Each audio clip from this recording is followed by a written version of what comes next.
Blood Surge is by far Necromancer's fastest farming build in Season 8. It does ridiculous amounts of damage, it has a crazy low cooldown on the Jaw rune, allowing it to sort teleport every 2 seconds with this new rune word combination. This build is exceptionally strong, but it is fairly gear reliant, and you need to make sure that you set it up correctly if you want to get the same results as what you're seeing on my screen. You can see me clearing Torment 4 faster than any other Necromancer build, but it still has the damage to kill bosses in less than 5 seconds. This build is also able to push up to like around a pit 85 or 90, which is where it, caps out, which obviously isn't as high as Blood Wave or Blood Spear, but the speed farming potential of the build, the ability to farm Paragon, the ability to farm bosses, the ability to do all of those other things, in my opinion, makes it a much better build than those other two builds because it's just so good at doing everything that isn't pit pushing. Now, if you're playing the non-Uber version, the boss damage will be slightly lower, but let's talk a little bit about how you can make your boss damage pretty incredible, starting with one of the new boss powers.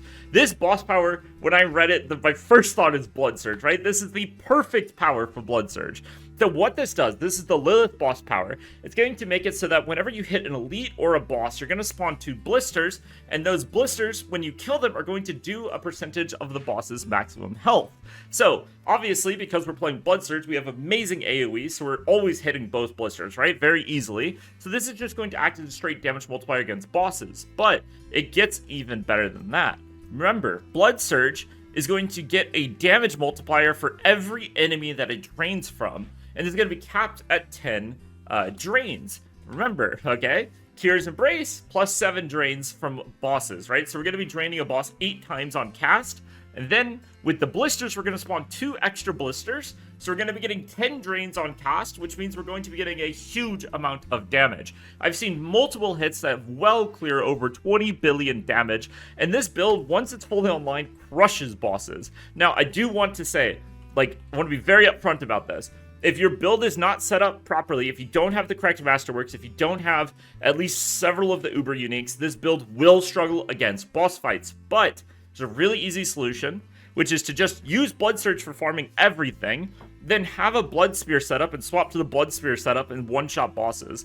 Or Blood Wave even. Those builds both suck for farming, but they're so good at killing bosses. So if you just, if you're low gear and you're struggling to kill bosses, just have one of those setups. You don't even need to have it optimized at all, and you can just swap to it and one-shot bosses and then swap back to Blood Surge for all of your other farming. Now, it's really important on your Curious Embrace, you need the Blood Surge drains additional times from elites. This is a huge damage multiplier, both because the drains themselves do a lot of damage, and because, as we discussed previously, every drain is a damage multiplier for Blood Surge. So that's going to enable you to do loads of boss damage. This is a really important piece of the build. Another thing that's really important is this Neo Jaw rune word combination. This is going to make it so that every 4 seconds you're going to get a Sork teleport instead of your normal dash. What makes this so freaking strong, though, is the cooldown starts as soon as it comes up. What that means is, so let's say, you're fighting, right? And it's ticking, the cooldown's coming up, the cooldown comes up, and then before you even cast the teleport, the next cooldown starts. So if you teleport, on average, your cooldown is only going to be 2 seconds before your next blink is up. Because on, that's half the time, right? So on average, it's like a 2-second teleport on, or it's 2-second cooldown on teleport, and you can see from the footage that I am just absolutely spamming teleport. This is an insanely powerful ability, and it gives you ridiculous mobility. That's part of what makes this build so fast for farming. Now, as we talked about with the Curious Embrace, they get the additional drains from elites, right? But those don't work on white mobs. White mobs are actually the real problem with this build. Once you get it set up correctly, you're going to be shredding elites, you're going to be shredding through bosses, but white mobs actually become a small bit of an issue. I'm talking about, in higher end pit pushing and all that kind of stuff. And because of that, we're going to be running the Bloodbathe aspect. The Bloodbathe aspect is going to give us a big damage multiplier against white mobs because it's going to be amplifying a much larger percentage of the white mob damage compared to the elite mobs, right? Because this extra Nova is not buffing the drains, right? So whenever you're trying to kill elites, things like Great Feast are much better because it's buffing the drain and you're hitting each elite 8 times with drains. But with this aspect, it's going to be like almost doubling your your white mob damage, which is a really big deal, right? So this is really important aspect. Now, if you don't have the Uber uniques, it's no problem at all, okay? There's a very simple setup that you can play that's going to be able to kill all Torment 3 bosses, and it's going to be able to speed farm Torment 4. And as you get the Uber uniques, this build will scale, and you're going to start to approach what you see me playing. And you might be worried about farming bosses on tier 3, but honestly, I farmed a lot of bosses on Torment 3 when I was getting started, and I got like Grandfather, I got a couple of Uber uniques farming Torment 3. And once you get the build online, it's going to be able to do Torment 4, and like I said, you can always just toss on Blood Spear or Blood Wave and start crushing everything. So, what you're going to be doing is you're going to be replacing your Perdition with a Juggernaut aspect. This is because Blood Surge actually struggles a lot with armor, and the Juggernaut aspect will fix that problem immediately.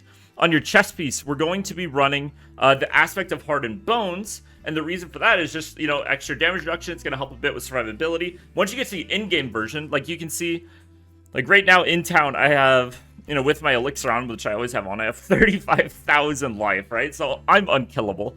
But when you're still like progressing your character and you're in the earlier stage of the game, Hardened Bones is a great option because it's going to give you a lot of survivability. Now, we're also going to be replacing the Ring of Starless Skies with the aspect of Potent Blood. This is going to make it so all of the blood orbs that were spawning from, you know, the standard Blood Surge engine where you have, you know, the aspect of the Embalmer, so every time you eat corpses, you spawn blood orbs, and then the blood orbs reduce the cooldown of Wrathman's Chosen. Tyr's Embrace makes it so you're always eating all the corpses. And then this is going to turn those blood orbs into resource, which, you know, when you don't have RSS, you don't have the resource cost reduction, this is going to be a lot of extra damage. We are also going to be replacing the Doombringer with Cadaverous, because Cadaverous is a very easy cost to pay, right? We're dropping Great Feast and then no Uber version, because the Great Feast just drains too much of your resources. It's too expensive. But Cadaverous is going to be 100% uptime on 30% damage, which is pretty good, and honestly, like, dropping the Doombringer is not that bad because we get a second tempering of Blood Surge, gets a chance to deal double damage. So this combo actually ends up being pretty powerful. And so as you can kind of see from like all this gear setup and all these different things, there's really like a new meta for Necromancer that's evolving, which is like the best pushing builds that we have for like pits and the best builds that can kill bosses really early, being Blood Wave and Blood Spear. Both of those builds are absolutely horrible for farming. They are terrible. Conversely, builds like Blood Surge and Minions, which are fantastic for farming, tend to kind of struggle against bosses. Like I said, once Surge gets online, it does bosses really well. But both of those builds are great farming builds, but really struggle against bosses. The ultimate meta for Necromancer right now is that you want to have one bossing build and one farming build and swap between them, with heavier investment into your farming build than your bossing build.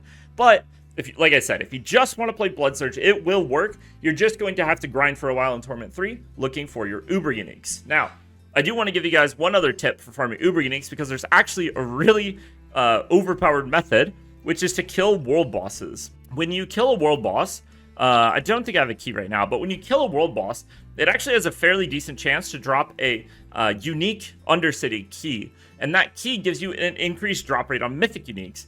I have done those keys 4 times this season, and I have gotten 4 Uber uniques from those 4 keys, okay?